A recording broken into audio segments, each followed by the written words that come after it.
BJP अपना नया अध्यक्ष ढूंढ रही है। जेपी नड्डा का बढ़ाया हुआ कार्यकाल भी खत्म हो गया। रक्षा मंत्री राजनाथ सिंह के दिल्ली स्थित आवास पर नए अध्यक्ष के नामों पर चर्चा के लिए 5 घंटे की लंबी चौड़ी बैठक हुई।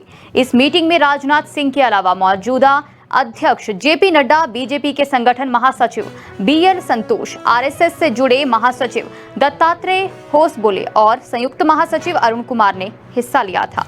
अब कहा जा रहा है कि महाराष्ट्र के डिप्टी देवेंद्र फडणवीस के नाम पर काफी गंभीरता से विचार हो रहा है और फिलहाल बीजेपी अध्यक्ष पद के लिए वही फ्रंट रनर हैं। लेकिन मोदी और शाह की बीजेपी का ट्रैक रिकॉर्ड देखें तो अक्सर यही होता है कि मीडिया जिसका नाम चलता है उसका पत्ता कट जाता है।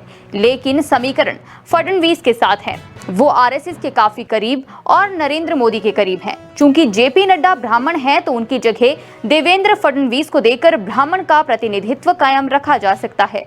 इससे पहले अध्यक्ष पद के लिए जिन दिग्गजों के नामों की चर्चा चली थी उन सभी को केंद्रीय मंत्रिमंडल में शामिल कर लिया गया है। शिवराज सिंह चौहान और मनोहर लाल खट्टर जैसे नाम इसमें शामिल हैं। वहीं बीजेपी और आरएसएस की चाहत है कि वैसे नेता को राष्ट्रीय अध्यक्ष का दायित्व दिया जाए जिसकी जमीन पर पकड़ मजबूत हो।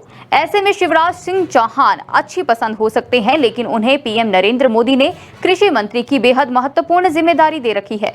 हालांकि ये भी सच है कि जेपी नड्डा हो या राजनाथ सिंह, दोनों को जब बीजेपी अध्यक्ष का दायित्व दिया गया था तब वो केंद्रीय मंत्री ही थे।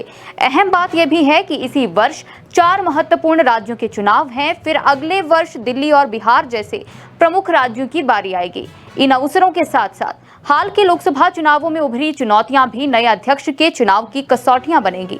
बीजेपी के नए अध्यक्ष चुनाव की समय सीमा की बात की जाए तो 31 अगस्त से 2 सितंबर तक केरल के पलक्कड़ में आरएसएस की समन्वय बैठक होगी। तो क्या बीजेपी का नया अध्यक्ष 31 अगस्त से पहले चुन लिया जाएगा?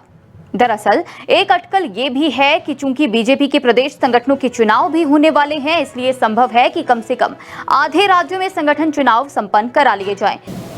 तब राष्ट्रीय अध्यक्ष का चयन हो, तब तक कोई कार्यकारी अध्यक्ष नियुक्त कर दिए जाएं, जिन्हें बाद में पूर्ण अध्यक्ष का पद सौंप दिया जाए।